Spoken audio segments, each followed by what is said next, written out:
Hey, so are you shopping? Well, let me tell you, I was out Friday. The stores were mobbed. So good luck to all the retailers out there. But I will say, is this what's happening? I mean, is this your experience? No matter what I buy, all right, now it's all about your email and your phone number.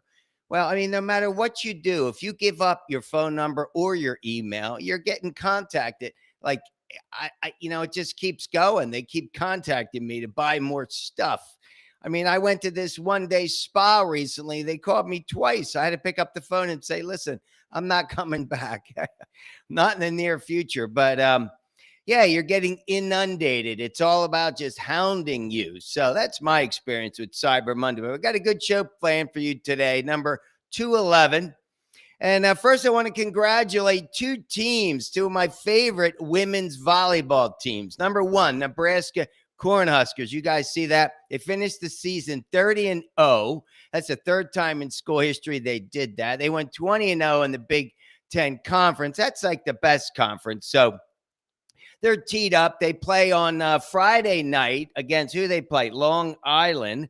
They're going to be playing at the Bob Devaney Sports Complex. So, Sports Center there. Yeah, they swept Ohio State for their final game on Saturday, and really looking forward to it. I see them going all the way. So kudos to the Nebraska Cornhuskers women's volleyball team. And how about this? How about my second or maybe tied for first favorite team, Purdue women's volleyball team, the Boilermakers. They won their last game against Indiana. Here I am in Indiana. But yeah, Purdue, they finished the season 24-6. They went 15-5 in the Big Ten Conference. So they have a great team. They're playing Thursday night against Wright State. They play at home at the Holloway Center there in West Lafayette. So be looking forward to it. I think it's ESPN Plus. It's going to be broadcasting those games. So for those two teams and for all the teams, the 64 teams that are playing, good luck. And hey, this Friday, you guys should tune in at 10 o'clock live. I'm going to have Brad DeRupo. He's a longtime friend, played baseball with my brother a million years ago, but he is a volleyball coach at a state championship team. I think he won 13 times in the last 20 years over there in North Jersey, right near the GW Bridge. So I'm going to be interviewing Brad, talking about volleyball because, man, I fell in love with the sport, and I want to ask him a lot of questions that I have. All right, there we go. That's just the start of the show. How about this? I want to give a shout out to three people today, two women and a man. Let's start with the first, and I've been a fan of hers since the 90s. You guys know Jenny McCarthy.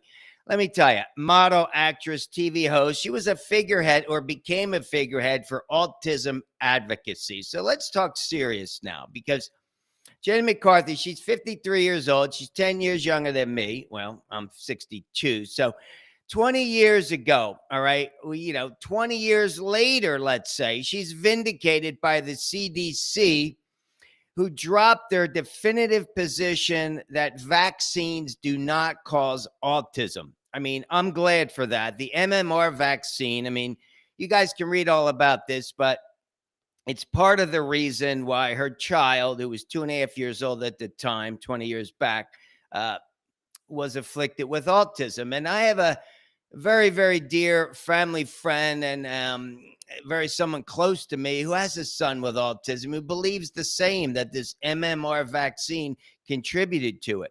So to quote Jenny, she says, a lot still needs to happen, but I think we're on the right path, and I think she believes that too. But I commend her for her passion and her courage.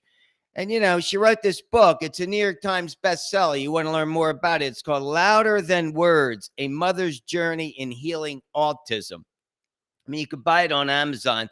I mean, her son, Evan, who's now 23, graduated high school. He graduated college. But let me give you a quote from Jenny. She said, people ask if I cured Evan. I didn't. There is no cure for autism as far as I know. What I did was recover him from autism. I really like that. Kudos to Jenny McCarthy. Give a shout out to her for staying strong in all these years and, being a figurehead, no doubt, being a figurehead for so many families. And let me tell you, Speaking of autism, you guys know in my book, The Sub, check it out. Chapter 5 is called Special Ed. These were by far the best students I ever taught were the autistic children. I mean, I taught, you guys know this, 5 years of subbing, over 600 days, 650 days, I don't know, 60 different schools. These were the best students I ever taught. If I could have a career in teaching, it'd either be kindergarten or teaching the special needs autistic children, because they were happy, they were positive. There was no negativity at all in teaching them. I love teaching them. So, hey, kudos to Jenny McCarthy. Here we go. Number 2, my second shout out goes to another woman who I have admired for years. I mean, I've been following her, Ariana Grande. All right, everybody knows Ariana Grande. She's standing up, has been standing up to body shaming for many years, and she's been under the microscope and the petri dish, as she says, since she was a teenager. I mean, this is incredible. So let me read you this. I read this on Instagram. I saw it. I read about it this morning as well. And it's a loving reminder to all right? She's like, I've heard every version of what's wrong with me, and then you fix it, and it's wrong for different reasons. I think in today's society, there's a comfortability that we shouldn't have at all. Commenting on others' looks, appearance, and what they think is going on behind the scenes or health.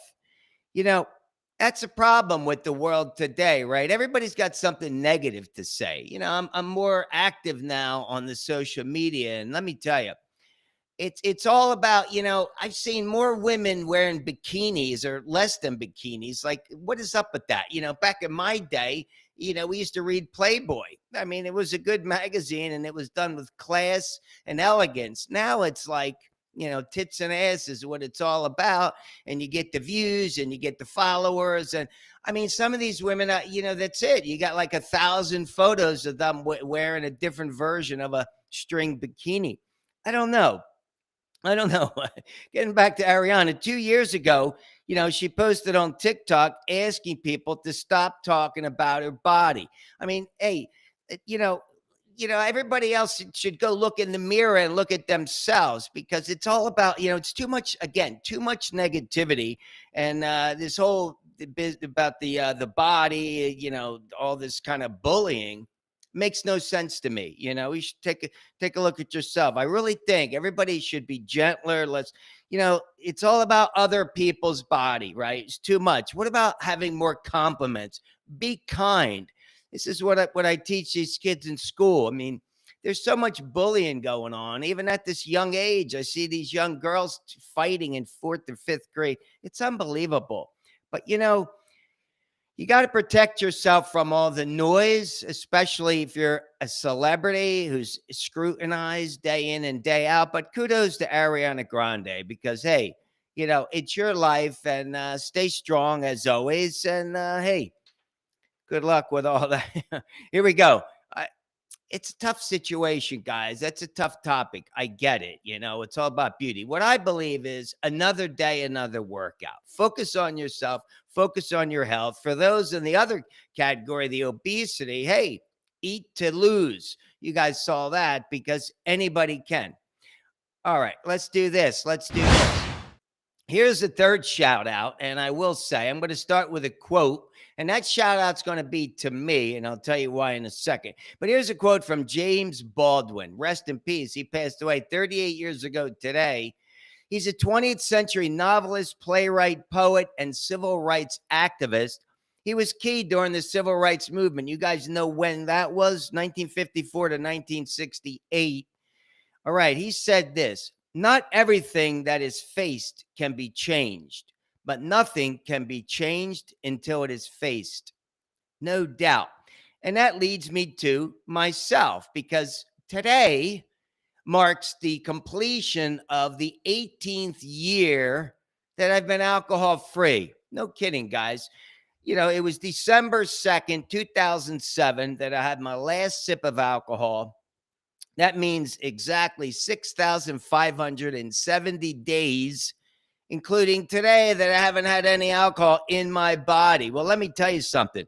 by my calculations, I saved at least $100,000. Maybe it could be $250,000 at all the bars I used to go to. But let me read you. This is coming from my memoir, right? Simply Between Millions. This is chapter 56. It's called No Mas. Let me read you this. It says, when Saturday, December 1st, so that's 18 years ago today, when Saturday, December 1st arrived, I couldn't do it. I remember drinking a six-pack that day and went to bed early and depressed. I was unhappy with myself because I believed I could do it, just like Laura had said. Laura was my hypnotherapist. I'd been doing hypnotherapy for a couple months. I didn't go through any programs for this, guys. I loved hypnotherapy, and that really was what, began this whole journey. Here we go. It says, so the next morning, I told myself that today would be the day.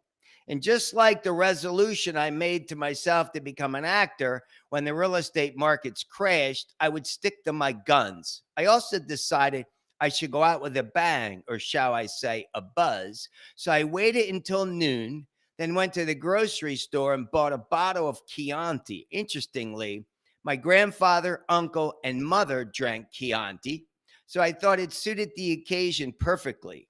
I got home, drank the entire bottle before 1 o'clock, and then passed out on the couch. I woke up a few hours later and felt like I just got run over by a Mack truck. No worries, because I no longer drank and I was free from that liquid noose around my neck I wore for the past 20 years.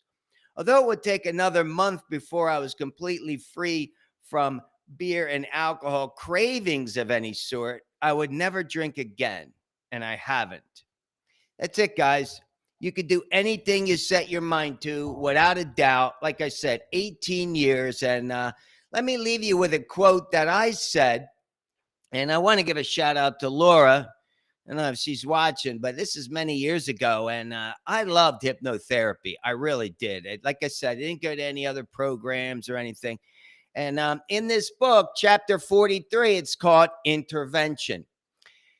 And let me tell you what happened, right? We had a friend of ours, a bunch of guys that I work with. He had a coke problem, a cocaine problem, and this one of my buddies like, we should have an intervention. I'm like, intervention? I used to go drinking with this guy. It was like always a good time, and I'm like, how am I going to go to an intervention and add value to somebody I used to party with, right?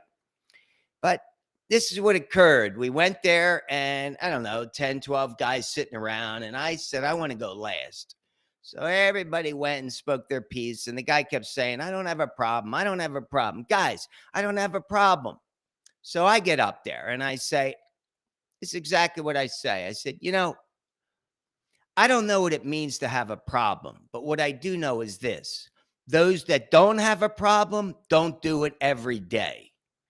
And that stuck with me. This was like years before, and that stuck with me. So whether or not you have a problem, whether it's eating problem, drinking problem, negativity problem, you could solve that without a doubt. But again, take a look at yourself. Serious look at yourself and say, what is it that I do every single day that I no longer want to do every single day? And you can change that. Anyone can. Doesn't matter what it is. If you don't work out on a daily basis, you could change that. Anyone can. You start with 15 minutes. That's 1% of your life. Easy peasy. Just do it. All right.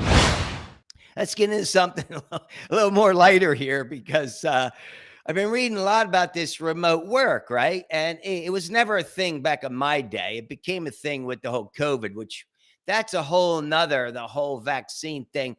I was an anti-vaxxer when it came to the COVID thing, but whatever, we won't go there. But so I know now that, Amazon, Starbucks, everybody's got to go back to work. JP Morgan, everything you read.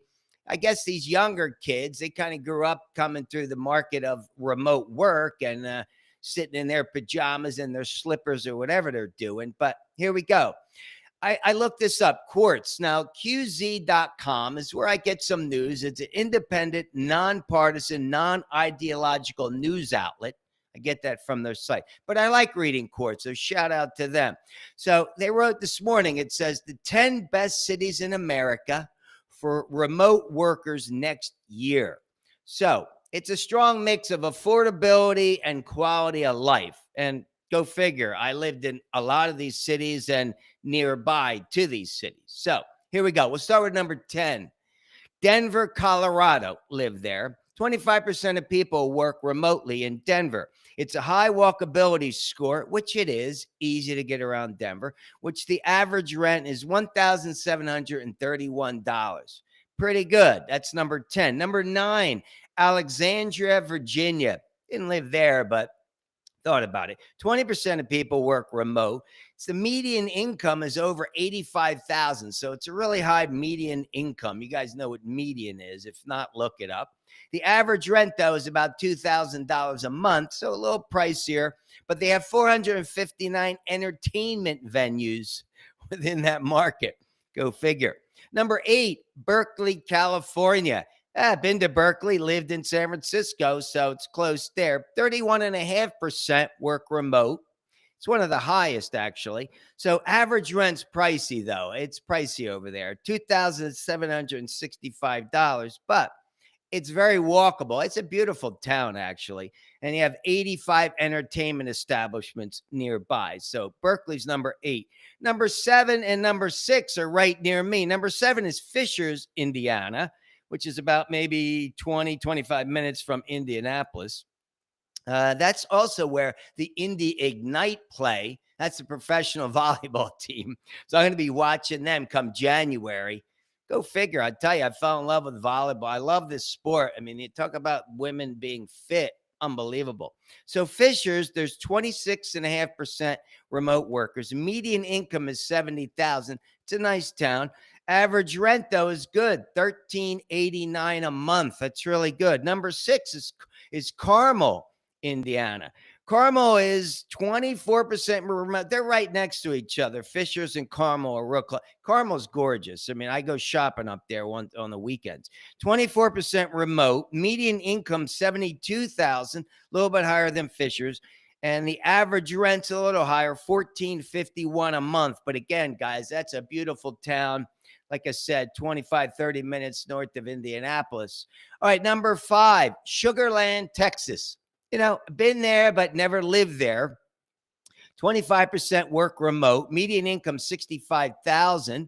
It's pretty good. Average rent's $14.28. Has a low unemployment rate, only 2% unemployment in Sugar Land, Texas. You guys know I lived in a couple different cities there, Texas, but not Sugar Land. Number 4 is Cary, North Carolina. You got 30% of the people work remote. It's another low unemployment. It's like 2.4%. And the median income, $75,000. Really good there. Average rent's good, $14.70 a month.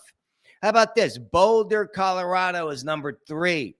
Been to Boulder, didn't live there. 30% work remote. It's a small town, I know. You got the average rent of about $2,000 a month. So a little pricey. But again, low unemployment, 3.4%. How about this? Number 2, I lived here, Frisco, Texas. Give a shout out to the Dallas Cowboys. Have their complex there. But Frisco, 34% work remote. That's a beautiful little town. About 30 minutes north of Dallas. It's near Plano. It's a median income of $80,000. No doubt it's a high income market. And the average rent's $1,522. So not bad. Not bad on the rent, good income. And how about number 1? Number 1 is Atlanta, Georgia. Hot Atlanta, I used to call that. Maybe they still do. Never lived in Atlanta. Been there, though. Peachtree. It seems like everything is every road.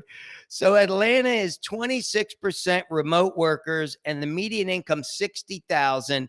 And what is this? Average rent is $1,632. So there you have it, guys. These are the top 10 cities next year for remote workers. So if you're that person who doesn't want to go back to the office, but you should want to go back to the office, better mentorships there, build better relationships, better opportunity to advance within your company. Got to show up. You got to show up, guys. All right. So that's my top 10. And, I want to do one more. You know what? We'll save this for another day. This is called the 10 Common English Idioms and their surprising origins. I was going to do that, but you know what? let's call it a day for today. Again, just to recap, volleyball. Hey, congrats. Good luck, Nebraska, Purdue.